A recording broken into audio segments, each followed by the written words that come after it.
Learn Japanese history. We are your navigators, Taro and Hanako. Welcome to this deep dive. Today we're looking at a really transformative time, especially if you're just starting to study Japanese history. That's right. We're talking about the big shift from the Kamakura shogunate to, well, the pretty dramatic era of the northern and southern courts. It's the 14th century and things are changing fast. We'll unpack the forces at play, the key figures you'll definitely encounter in your studies. And the events that led to one power structure falling apart and, well, another one emerging, albeit in a rather messy way. Think of this as your guide to understanding the beginnings of this really complex but fascinating period. Absolutely. And what's striking, especially for newcomers, is how a system like the Kamakura shogunate, which seems so solid, could start to weaken. It seemed like it had been around forever by that point, hadn't it? Almost. But by the early 1300s, the Hojo clan's grip on power had become, well, extreme.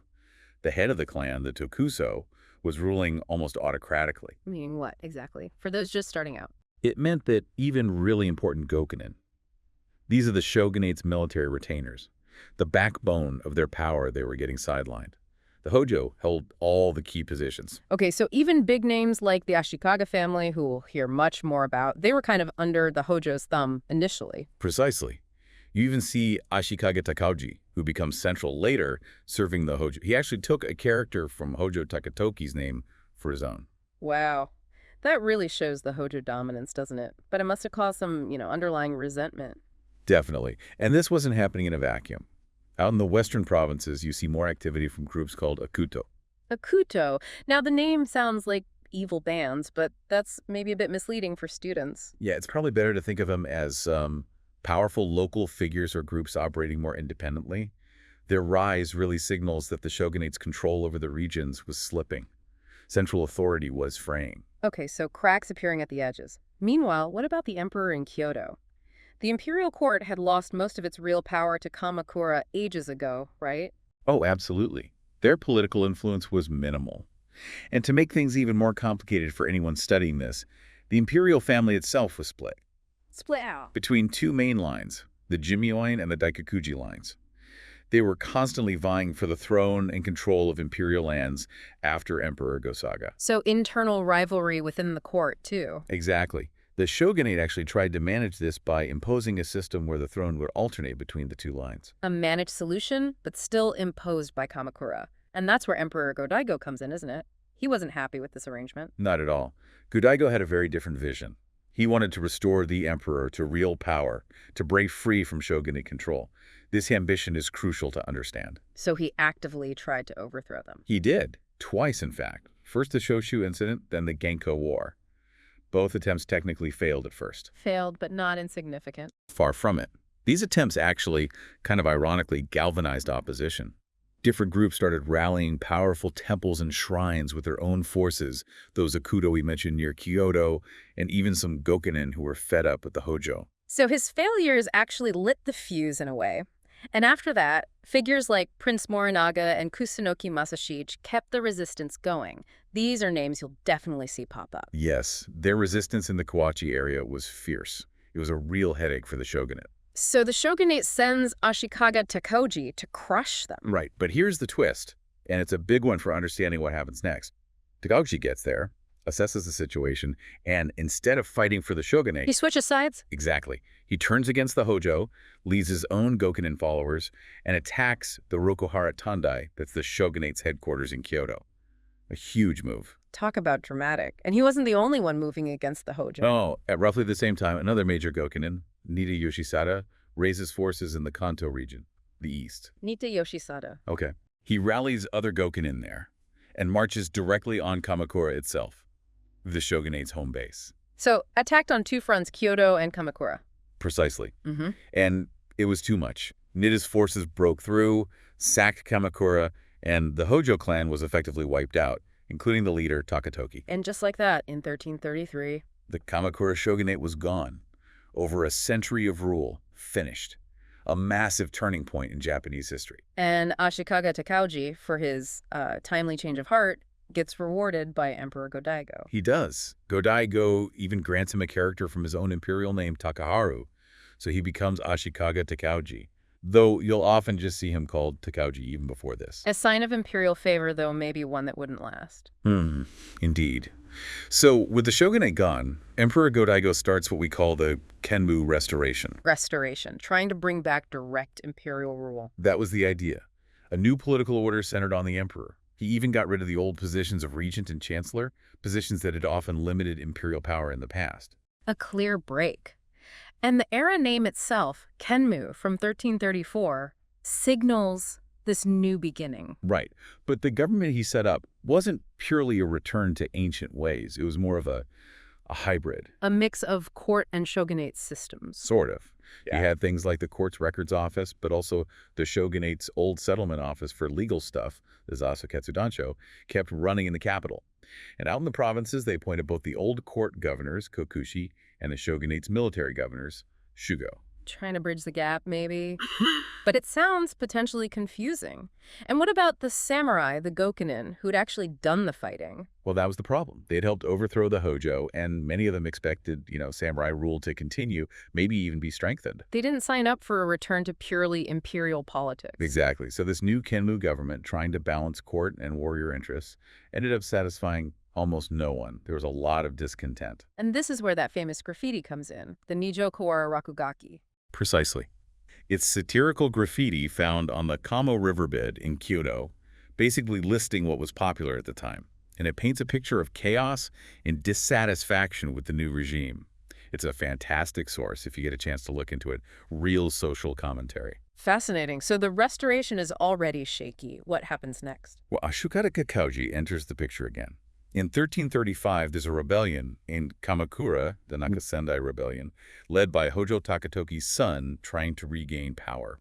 A final Hojo attempt. Sort of. And Takauji is sent to put it down. But he sees this as his opportunity. An opportunity for what? To promote samurai rule again, maybe with himself in charge this time. He uses the mission as a pretext to turn against Go-Daigo's government. He'd been building his own power base all along, hadn't he? Even after taking Kyoto. Yes, even under the Restoration, he'd been busy forging personal loyalty ties with Gokunin across the country, building his own network. Do smart politics in a way, so he turns on Go-Daigo. And things move fast. The next year, 1336, he sets up a rival emperor in Kyoto, Emperor Komyo, from that other imperial line, the Jimyoin. A direct challenge to Go-Daigo. Absolutely. And he issues his own set of policies, the Kenmu Shikimoku, laying out a vision much more favorable to the samurai. It's a key document for understanding his goals. And then comes the final step. In 1338, he gets himself appointed Seitei Shogun, commander-in-chief. This is the traditional title for the military ruler. So basically establishing a new shogunate. That's exactly what it was. The Ashikaga shogunate is born, and samurai rule is officially back. But Emperor Go-Daigo didn't just accept this, did he? No way. He refused to recognize Tokachi or the new emperor in Kyoto. He fled the capital and set up his own court down in Yoshino, south of Kyoto. Yoshino. From there, he insisted his line was the legitimate one. And this split. This is the beginning of the Nanboku-chō period. The northern and southern courts period. Two rival imperial courts. Exactly. One in Kyoto, backed by Ashikaga Takauji, the northern court, and one in Yoshino, led by Go-Daigo and his successors, the southern court. And this division lasts for decades, leading to a lot more conflict. You mentioned the graffiti earlier, the Nisho Kawara Kakugaki being found on a riverbed. Did riverbeds have some special significance back then? They really did, actually. Especially the Kamo River in Kyoto. The area where it meets the Takano River and the dry beds near main roads, called Kamo Nanase collectively, were important sites. Important how? They were used for purification rituals, for one. But more broadly, rivers were often seen as boundaries. Sort of liminal spaces between, this world and the next, or places connected to the divine. Ah, okay. So not just a patch of dry ground. Right. And because of this status, these kawara, these riverbeds, became very public spaces. You'd find executions there, markets, performances. And graffiti. And graffiti, yeah. A place to express public opinion, political commentary, anonymously perhaps. It gives you a sense of how these physical spaces intertwined with social and even spiritual life. That adds a lot of context. So Tokaji has his shogunate, but we have the northern and southern courts fighting. It sounds like things didn't exactly calm down. Not at all. Oh. The conflict between the two courts dragged on.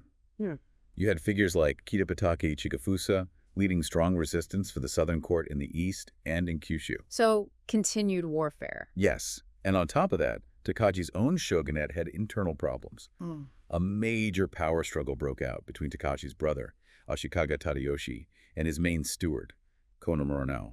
This is called the Kano disturbance. More instability even within the ruling group. Exactly. It really destabilized the country further. And all this political turmoil was happening alongside, or maybe because of, deeper changes in society that had started back in the late Kamakura period. What kind of changes? Well, down in the countryside, you had small farmers becoming more organized, forming stronger villages to stand up against demands from lords. Okay, grassroots movements. And at the same time, local lords, the smaller Kito, the Gokunin, other emerging samurai, they started forming wider alliances beyond just their own families. These groups are often called kokujin. Kokujin local lords or local strongmen. Pretty much. And these kokujin were often involved in taking over land from the old private states, the shuin. Their loyalties could shift depending on who offered them the best deal, which just added to the chaos. It sounds like a real free-for-all in some areas. And amidst all this, you get the rise of the Shugo daimyo. Precisely. Remember the Shugo, the military governors appointed by the shogunate? Yeah, originally set up by the Kamakura shogunate. Right. Well, during all this Nanboku-chō turmoil, the Ashikaga shogunate needed ways to control the provinces, so they started giving the Shugo more and more power. More power than they originally had. Much more. Beyond just military duties, they got authority to step into land disputes, enforce court judgments. Basically, a lot more administrative and judicial clout in their province. So they're becoming more like regional governors, not just military commanders. Exactly. And the really successful, powerful Shugo used these new powers very effectively. They started encroaching on those Shun estates, making the local kokujin their own vassals, building up their own power bases. And these are the Shugo daimyo. These are the Shugo daimyo, powerful provincial lords. And their rise is a defining feature of this whole period and the following Muromachi era. Was there anything specific that helped them cement this power? A key thing was the Hansai Edict, issued by Takaji in 1352, half tax. What did it do? It basically gave the Shugo the right to collect half the taxes, the nengu, the annual yield from all lands in their province, public and private. Half. That's huge. It was.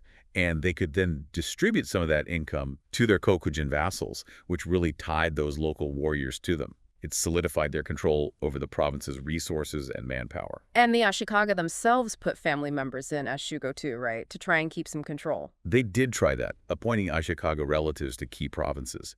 But the overall trend was towards these powerful, increasingly independent Shugo daimyo. So these Shugo daimyo are consolidating control over whole provinces. Yes, they use things like Shugo-yu contracts to manage tax collection for stateholders, and the Hansei powers to effectively take control of both public lands and private shun, incorporating the kokujin into their retinues.